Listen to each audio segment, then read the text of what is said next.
Alors que le vieux Ébaudet communique avec son Mvette comme il avait pris l'habitude de le faire de bonne heure le matin, une corde de son instrument se casse. Au même moment dans la forêt, Zacharie, un chasseur de la tribu voisine et non moins ennemi de celle d'Ébaudet, voit la corde de son arc rompre sous la tension qu'il exerçait en ciblant sa proie. Contrarié par cette avarie, Ébaudet réalise qu'il va devoir se rendre au village voisin s'il veut pouvoir retrouver une corde et continuer de capter les vibrations du monde qui l'entoure via son instrument.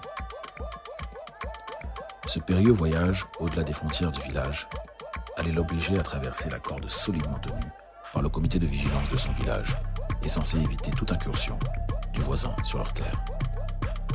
Pour ce vieillard considéré pour beaucoup comme un sorcier, y compris par les siens, cette frontière n'avait aucune résonance. Personne dans la région n'arrivait à expliquer la relation d'Ébaudet et son Mvette. Comment cet homme sourd de naissance pouvait-il passer ses journées à jouer d'un instrument qu'il n'entendait pas?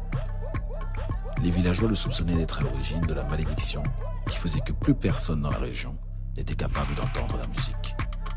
Seule la vibration des calebasses semblait encore provoquer quelques soubresauts dans l'oreille interne des enfants.